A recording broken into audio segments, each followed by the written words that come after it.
Κάποτε ένας πατέρας είδε ότι ο 11χρονος γιος του έκλαιγε. Τον ρώτησε τι συμβαίνει, γέ μου.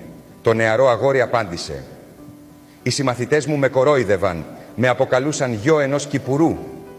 Είπαν ότι ο πατέρας μου ζει μόνο με τα χρήματα που κερδίζει από το πότισμα και το τάισμα των φυτών και ότι είμαι πολύ κατώτερος τους. Ο πατέρας σταμάτησε για μια στιγμή και μετά είπε: έλα μαζί μου, γέ μου, ας φυτέψουμε μερικά λουλούδια. Μπορεί να σου φτιάξει το κέφι. Του κράτησε το χέρι και τον συνόδευσε στον κήπο. Στη συνέχεια έβγαλε μερικούς σπόρους λουλουδιών και είπε: ας κάνουμε ένα πείραμα. Θα φυτέψουμε 2 λουλούδια ξεχωριστά. Εγώ θα φροντίζω το ένα και εσύ το άλλο. Εγώ θα ποτίζω το δικό μου με καθαρό νερό, αλλά εσύ θα ποτίζεις το δικό σου με βρώμικο νερό. Θα δούμε το αποτέλεσμα τις επόμενες εβδομάδες.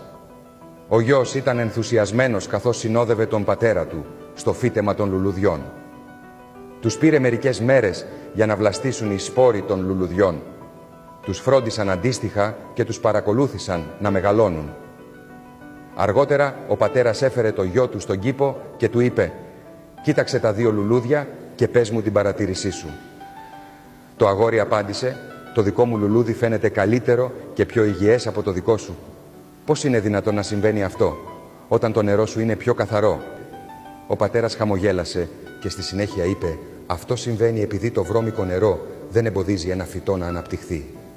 Αντίθετα, χρησιμεύει ως οργανικό λίπασμα για να το βοηθήσει να ανθίσει. Βλέπεις, γέ μου, υπάρχουν κάποιοι άνθρωποι που σε υποτιμούν στη ζωή, κοροϊδεύουν τα όνειρά σου και σε βρωμίζουν. Να θυμάσαι πάντα ότι δεν υπάρχει τίποτα κακό με σένα. Είναι ο εγωισμός τους που πρέπει να ικανοποιήσουν. Γι' αυτό μην αφήνεις τα σκληρά λόγια των ανθρώπων να σε επηρεάζουν. Αντίθετα, άφησε τα να σε ενθαρρύνουν να γίνεις καλύτερος άνθρωπος.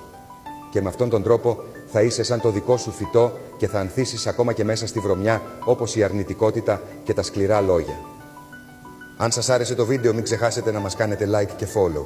Ευχαριστούμε πολύ.